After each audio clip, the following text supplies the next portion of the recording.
ആറ്റുകാൽ പൊങ്കാലയിൽ വർഷങ്ങളായുള്ള സാന്നിധ്യമാണ് ചലച്ചിത്ര താരമായിട്ടുള്ള ചിപ്പിയുടേത്. ചിപ്പി ഇത്തവണയും ഇവിടെ ആറ്റുകാൽ പൊങ്കാലയിൽ ദേവിക്ക് നിവേദ്യം അർപ്പിക്കാനായി എത്തിയിട്ടുണ്ട്.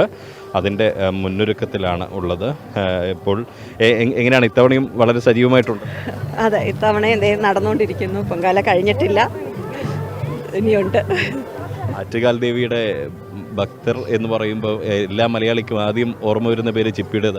അതെനിക്ക് തോന്നുന്നു. ഞാൻ എല്ലാ വർഷവും വരാറുണ്ട്. അപ്പോൾ എല്ലാ വർഷവും മീഡിയയുടെ കവറേജൊക്കെ വരാറുണ്ട്. അതുകൊണ്ടായിരിക്കും.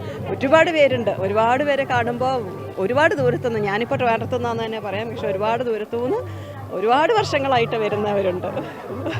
യഥാർത്ഥത്തിൽ ഇത് എത്രാമത്തെ വർഷമായിരിക്കും ചിപ്പീസം? ഞാൻ അങ്ങനെ എനിക്കറിയില്ല, ഒത്തിരി വർഷമായി. ഞാൻ അങ്ങനെ കൗണ്ട് ചെയ്തിട്ടില്ല. അങ്ങനെ രാവിലെ ക്ഷേത്ര ദർശനമൊക്കെ നടത്തും? ഇല്ല, പോണം. അല്ലാത്ത സമയത്തും അമ്മയോട് തന്നെയാണ് എല്ലാം പ്രാർത്ഥിക്കാറുണ്ട്? അതെ അതെ, പ്രാർത്ഥിക്കാറുണ്ട്. ഞാൻ വരാറുണ്ട്. അടുത്ത് തന്നെയാണ് ഇവിടെ, എപ്പോഴും വരാറുണ്ട്.